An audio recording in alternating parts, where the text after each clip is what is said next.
জামাই বাবু, দিদি আছে তো, ওসব পরে করবে। এই আমি তো দিদি। ও ঠাকুর কাজ হলো, তাড়াতাড়ি আসো। কি হয়েছে বলো? আরে শোনো, আজকে যেটুকু কাজ করিছো কালকে কিন্তু কমপ্লিট করেই রাখতে হবে কইলাম। আরে হ্যাঁ, তুইও আয় তাড়াতাড়ি। শুনে যা হ্যাঁ। ওই দি কাজ কমপ্লিট হয়ে গেছে। তোমার যে কতক্ষণে কাটিয়ে গেছে। বল ঠাকুরপা। ওই যে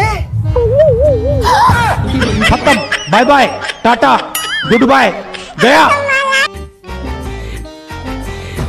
ডাক্তার বাবু, হ্যাঁ বলুন। 2 দিন ধরে না সারা শরীর খুব ব্যথা বাঁধছে। আচ্ছা नहीं नहीं नहीं सारुण के यहाँ कुछ तो गड़बड़ है। এই যে ওষুধটা কপালে ব্যথা হলে লাগাবেন, अच्छा কোমরে ব্যথা হলে লাগাবেন, ঘাড়ে ব্যথা হলে লাগাবেন, পায়ে ব্যথা হলে লাগাবেন। কিন্তু ডাক্তার বাবু, আমার তো হলই না। জয়ী, তোকে যে সেদিন তোর বান্ধবীটা কথা কলুম কি কইছি ভাই? তোর যে চেহারা তো কাউই পছন্দ করে না, তোর এই জন্মে বিয়ে হবে না, আশাবাদ দে। আরে পাগলি, টেনশন নিস না, কাউ যদি বিয়ে না করে আমি তোকে বিয়ে করিব। বিয়েও আর তোক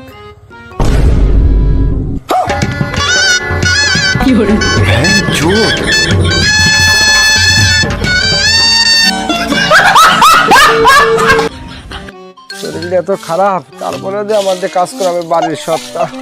শরীরটা খুব খারাপ লাগতেছে। ওই তাই এবার ঠিক আছে?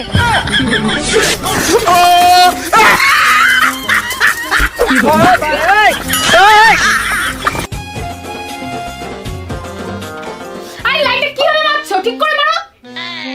দেখতে পাচ্ছি না।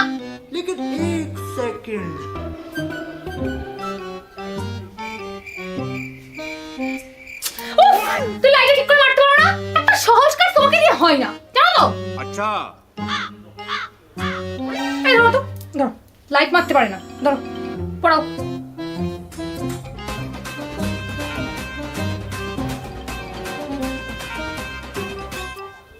দেখলে দেখলে তো কিভাবে লাইট মারতে হয়? সামান্য একটা লাইট ওকে মারতে পারো তুমি, তোমার দিয়ে না কোনো কাজ হয় না। যত সব। জানিস তোর বাবা কত ভালো ছিল।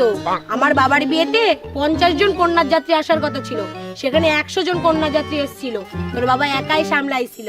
তুইও বড় হ, সামনে আমার দিদির বিয়ে, তোকেও তো সামলাতে হবে নাকি?